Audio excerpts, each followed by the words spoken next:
Berikut tata cara mengikuti misa. Bagi umat dan petugas yang kurang sehat, dihimbau memakai masker selama berada di area gereja. Kolekte dari umat dapat dimasukkan ke dalam kantong kolekte yang akan diedarkan oleh petugas atau dengan scan QR code yang tertempel di bangku umat. Kolekte kedua akan dipergunakan untuk pembinaan calon imam seteruskupan Agung Jakarta. Mari kita bersama menjaga ketenangan dan kekhidmatan selama perayaan Ekaristi dengan mematikan segala bentuk alat komunikasi. Saudara-saudari terkasih, mari kita bangkit berdiri, mempersiapkan dan menyatukan hati kita untuk memulai perayaan Ekaristi dengan bersama-sama menyanyikan lagu pembuka dari puji syukur nomor 330. Kepada paduan suara kami persilakan untuk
Saudara-saudari, kita dipanggil untuk mengikuti Yesus bukan karena kita sudah hebat, bukan karena kita sudah baik, bukan karena kita sudah suci.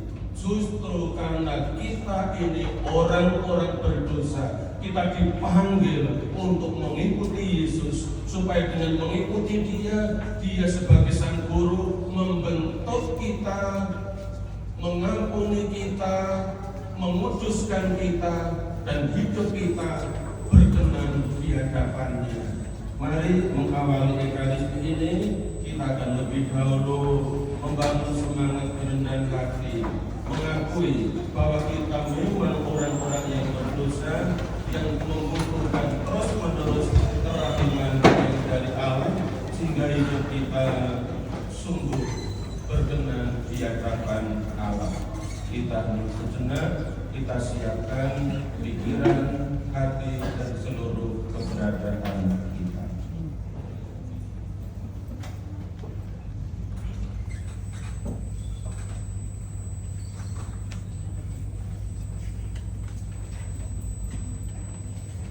Mari kita nyatakan bersama tobat kita.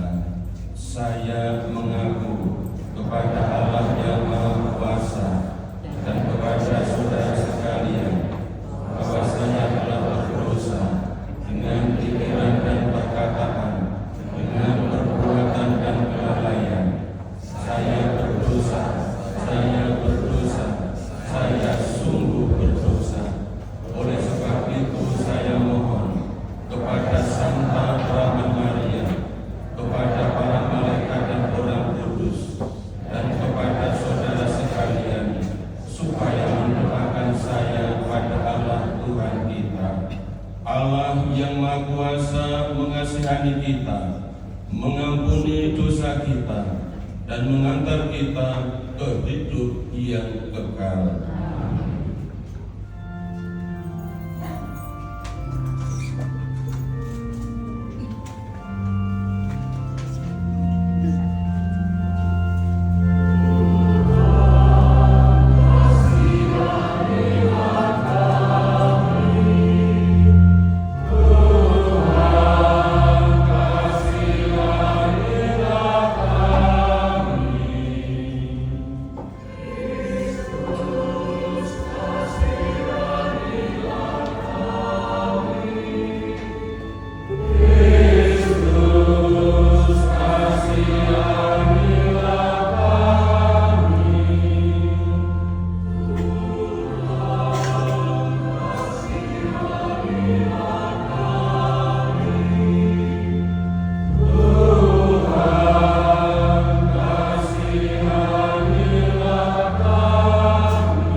Ya Allah, peliharalah senantiasa keluarga-Mu dengan kasih sayang.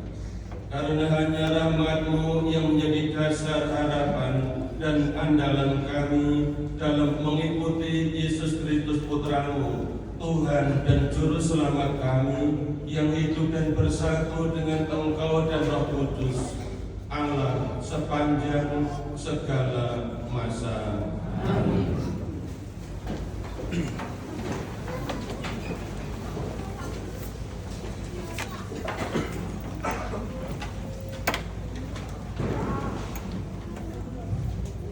Bacaan dari kitab Yesaya. Dalam tahun wafatnya Raja Uzia, aku Yesaya melihat Tuhan duduk di atas takhta yang tinggi dan menjulang, dan ujung jubahnya memenuhi bait suci. Para serafim berdiri di sebelah atasnya, masing-masing bersayap 6. Bersahut-sahutan mereka berseru, Kudus, Kudus, Kuduslah Tuhan semesta alam. Seluruh bumi penuh kemuliaan-Nya. Maka bergoyanglah alas ambang pintu disebabkan oleh suara orang yang berseru itu, dan rumah itu penuhlah dengan asap. Lalu aku berkata, celakalah aku binasa, sebab aku ini seorang yang najis bibir, dan aku tinggal di tengah-tengah bangsa yang najis bibirnya. Namun mataku telah melihat Sang Raja, Tuhan semesta alam. Tetapi salah satu dari para serafim itu terbang mendapatkan aku. Di tangannya ada bara api yang diambilnya dengan sepit dari atas mezbah. Ia menyentuhkan bara api itu pada mulutku serta berkata, lihat, bara ini telah menyentuh bibirmu, maka kesalahanmu telah dihapus dan dosamu telah diampuni. Lalu aku mendengar suara Tuhan berkata, siapakah yang akan kuutus, dan siapa yang akan pergi atas namaku? Maka aku menjawab, inilah aku, utuslah aku. Demikianlah sabda Tuhan.